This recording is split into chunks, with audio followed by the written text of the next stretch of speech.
Good afternoon class. Today we are going to discuss about kinetic energy, molecular speed. Okay.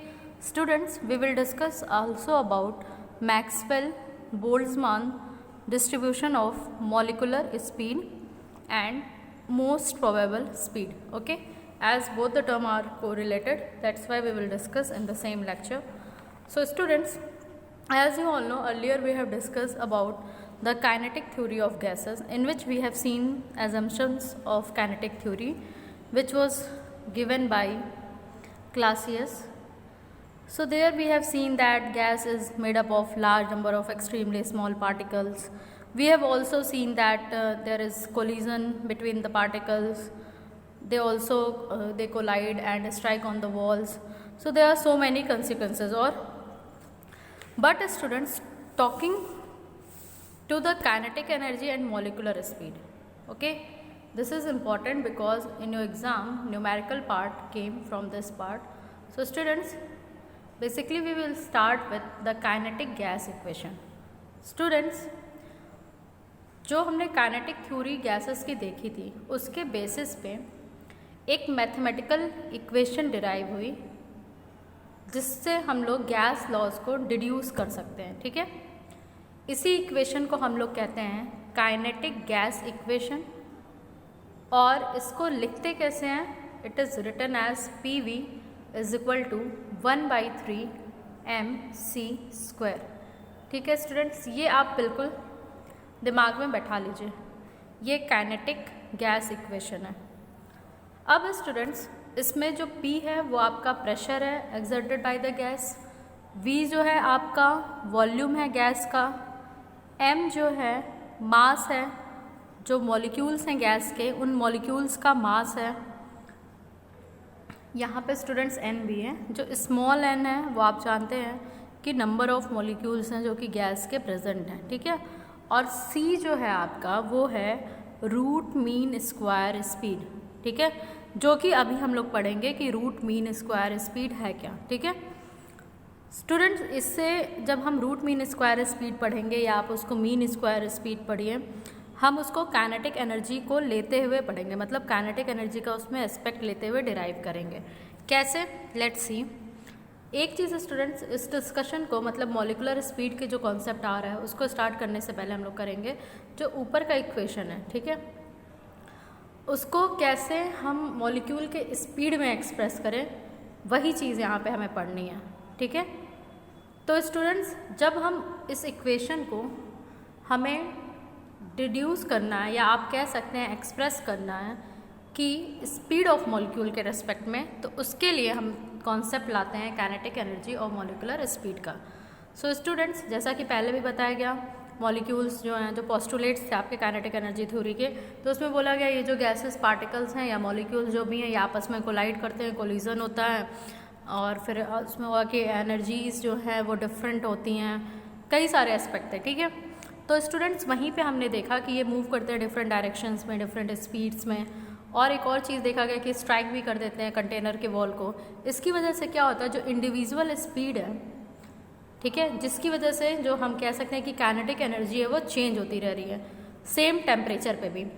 जबकि students, it is found that at a particular temperature, ये पाया गया कि एक particular temperature पे average kinetic energy of the gas remain constant. ठीक है, ये देखा गया है कि एक पार्टिकुलर टेम्परेचर पे एवरेज काइनेटिक एनर्जी जो गैस की होती है वो कांस्टेंट होती है.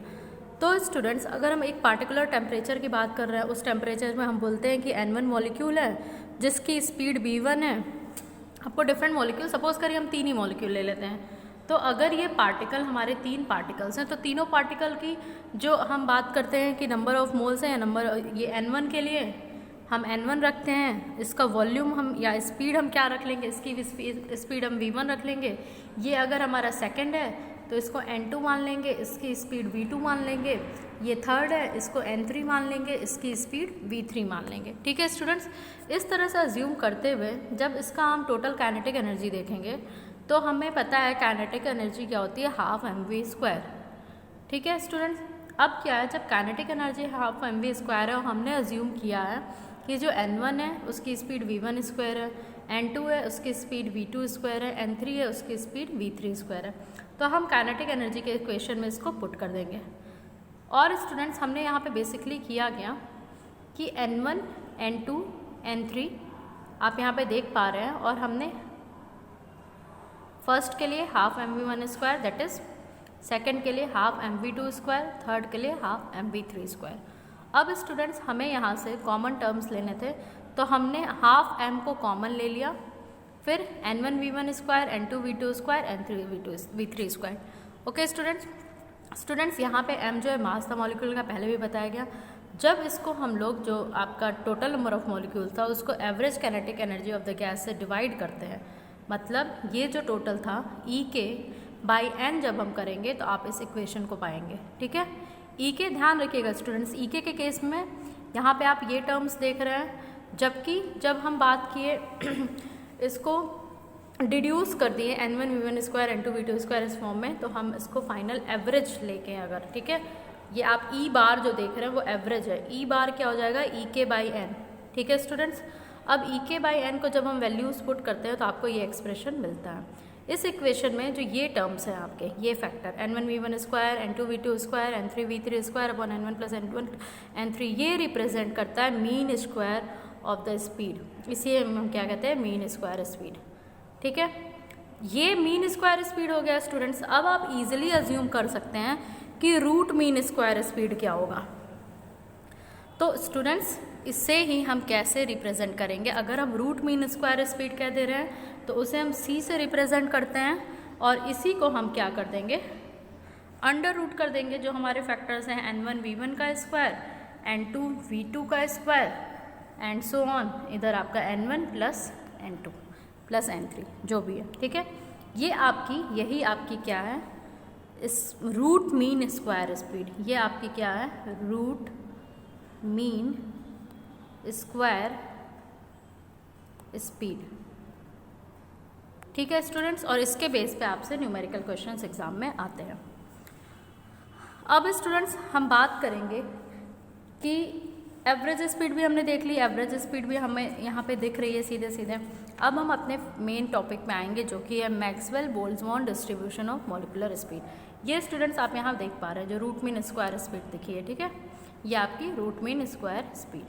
अब स्टूडेंट्स मैक्सवेल बोल्ट्जमान कांस्टेंट को जब हम देखते हैं तो आप यहाँ देखेंगे कि as already explained at a particular temperature different molecule of gas possess different speed, ये हमने पोस्टुलेट से देखा था। Further due to conditions continuous collision among the molecule themselves and against the wall of the container their speed keep on changing. ठीक है, हमने ये भी देखा कि उनमें कंटिन्यूस मूवमेंट है, वॉल पे स्ट्राइक कर रही हैं, इधर उधर मूवमेंट है, जिसकी वजह से उनकी स्पीड चेंज होती रह रही है। इस चीज़ को देखते हुए मैक्सवेल बोल्ट्जमान जो थे, मैक्सवेल और बोल्ट्जमान, इन्होंने क्या किया, ये शो किए कि कोलिजन की वजह से बल्कि जो मॉलिक्यूल्स हैं वो स्पीड अप हो रहे हैं, कुछ और जो है वो स्लो डाउन भी हो रहे हैं, and hence the fraction of molecule possessing particular speed remain constant at constant temperature. तो इन्होंने कह दिया कि अगर स्पीड्स में चेंज हो रहा है, ये हो रहा है, वो जो भी फैक्टर्स आ रहे हैं, तो अगर मॉलिक्यूल की स्पीड एनहेंस कर रही है तो कुछ मॉलिक्यूल्स ऐसे भी हैं जिनकी स्पीड कम हो रही है। तब इन्होंने कह दिया कि जो फ्रैक्शन ऑफ मॉलिक्यूल होंगी जिनके पास पार्टिकुलर स्पीड होगा वो क्या होंगे, कांस्टेंट होंगे at constant temperature. If fraction of molecule possessing particular speed are plotted against their corresponding speed at a particular temperature, a curve of the type that is shown in 5.25 is obtained. तो students यहाँ पे आप जो curve देख रहे हैं, ऐसा curve हमें देखने को मिलेगा कब, जब जो फ्रैक्शन ऑफ जो आप मॉलिक्यूल्स की बात करें जिनकी स्पीड क्या है, कॉमन है या कांस्टेंट है, एक पार्टिकल कांस्टेंट टेम्परेचर पे। इसी हम क्या कहते हैं, इसी डिस्ट्रीब्यूशन को मैक्सवेल बोल्ट्जमान डिस्ट्रीब्यूशन कहते हैं। ठीक है स्टूडेंट्स, इस कर्व को अगर आप देखते हैं तो आप देख पा रहे हैं कि fraction of molecule having too low और too high speed are very small. ठीक है, मतलब जो फ्रैक्शन ऑफ मॉलिक्यूल्स हैं, इधर आप y एक्सिस पे फ्रैक्शन ऑफ मॉलिक्यूल्स ले रहे हैं, x एक्सिस पे हम मॉलिकुलर स्पीड ले रहे हैं। तो हम यहाँ देख पा रहे हैं सीधे ग्राफ में कि जब फ्रैक्शन ऑफ मॉलिक्यूल या तो बहुत लो हो जिसकी स्पीड, या बहुत हाई हो वो बहुत कम है। जो पीक ऑफ कर्व है वो करस्पॉन्ड किया है to a speed possessed by the maximum fraction और मैक्सिमम नंबर ऑफ मॉलिक्यूल। आप ये पीक देख पा रहे हैं, ये कब है? जब मैक्सिमम फ्रैक्शन या मैक्सिमम नंबर ऑफ मॉलिक्यूल यहाँ पे आपको देखने को मिलना है, तब हमें पीक मिली है। ठीक है, तो स्टूडेंट्स इसी स्पीड को हम क्या कहते हैं? मोस्ट प्रोबेबल स्पीड, और इसको हम रिप्रेजेंट करते हैं सी स्टार से। ये आपकी मोस्ट प्रोबेबल स्पीड है। ठीक है students, unlike root mean square speed, जो कि रूट मीन स्क्वायर स्पीड हमारी थी वो सी थी, तो हम एवरेज स्पीड देखें सी बार है, उसी तरह से मोस्ट प्रोबेबल स्पीड क्या है? सी स्टार है। ठीक है, इन जो ये हैं रूट मीन स्क्वायर स्पीड की तरह हम एवरेज स्पीड या मोस्ट प्रोबेबल स्पीड को एक्सप्रेस नहीं कर सकते हैं इंडिविजुअल मॉलिक्यूलर स्पीड के रेस्पेक्ट में। जबकि जैसे कि रूट मीन स्क्वायर स्पीड थी या एवरेज स्पीड थी, जो मोस्ट प्रोबेबल स्पीड है जिसकी हम अभी बात कर रहे हैं सी स्टार, वो रिलेट करती है एब्सोल्यूट टेम्परेचर से। और इसको कैसे एक्सप्रेस करते हैं? इसको एक्सप्रेस किया जाता है C star under root 2RT by M. ठीक है स्टूडेंट्स, ये क्वेश्चन भी आपके लिए इम्पॉर्टेंट है, ये एग्जाम में इससे बेस पे न्यूमेरिकल्स आते हैं। स्टूडेंट्स, अगर हम बात करते हैं कि आप यहाँ पे भी देख पा रहे हैं, अगर रिस्पेक्टिव हम देख रहे हैं कि मैक्सवेल बोल्ट्जमैन डिस्ट्रीब्यूशन है, कर्व है, Cl2 का कर्व आपको दिख रहा है, N2 का, क्लोरीन गैस है, नाइट्रोजन गैस है। तो आप देख पा रहे हैं क्लोरीन गैस के केस में पीक हमें मिल रही है 300 केल्विन पे, और मतलब 300 केल्विन टेम्परेचर है वहाँ पे हमें पीक मिल रही है। और जबकि नाइट्रोजन मॉलिक्यूल में आप देख पा रहे हैं इसकी जो पीक है वो क्लोरीन के कंपेरिजन में थोड़ी लेसर है। ठीक है, तो स्टूडेंट्स अगर हम इफेक्ट देखें नेचर ऑफ गैसेस की, तो आप देख पाएंगे कि हम ऊपर ही हमने देखा है अभी कि जो सेम टेम्परेचर जो लाइटर गैस है जिसका लोअर मॉलिक्यूलर मास है उसकी हायर वैल्यू होगी सी स्टार की, और वो ज़्यादा फास्टर मूव करेगा। जो हैवियर गैस है जिसका हाई मॉलिक्यूलर मास है, फॉर एग्जांपल आप देख सकते हैं कि डिस्ट्रीब्यूशन कर्व जो है क्लोरीन और नाइट्रोजन का आप अभी देखे हैं, जो नाइट्रोजन लाइटर मॉलिक्यूल है वो फास्टर मूव कर रहा है। ठीक है, then the heavier molecule Cl2, therefore N2 molecule have higher value of most probable speed and Cl2 molecule at any particular temperature। ठीक है, ये चीज़ आप देख पा रहे हैं। अब स्टूडेंट्स आप यहाँ पे देख रहे हैं टेम्परेचर का क्या इफेक्ट आता है। तो टेम्परेचर अगर आपसे ये लॉन्ग आंसर टाइप में पूछेगा तब आपको इन सब चीज़ों को दिमाग में रखने की ज़रूरत है, अदरवाइज आप बस इतना जानिए रूट मीन स्क्वायर स्पीड आपकी क्या है, जो हमने सी की बात की थी, और सी आपको पता था सी की वैल्यू हमारी क्या आई थी, ये थी अंडर रूट ऑफ आपकी जो एवरेज स्पीड थी, जो मीन स्क्वायर स्पीड थी। और मीन स्क्वायर स्पीड क्या थी? N1V1 square N2V2 square upon N1 plus N2, और जितने भी फैक्टर्स हम लेते हैं मॉलिक्यूल्स को सपोज करते हैं। टेम्परेचर का इफेक्ट भी स्टूडेंट्स आप सीधे सीधे देख पाएंगे, जो मैक्सवेल बोल्ट्जमैन डिस्ट्रीब्यूशन कर्व है गैस के लिए वो 3 डिफरेंट टेम्परेचर्स पे हमने देखा है, T1 T2 T3। आप यहाँ डायग्राम में देख पा रहे हैं, तो T3 जो है वो सबसे हाइयर है, फिर T2 है, फिर T1 है। ठीक है, इस कर्व से हम लोग ये ऑब्जर्व कर सकते हैं, we observe the increase in the temperature. ठीक है, कैसे इंक्रीज हो रहा है टेम्परेचर में।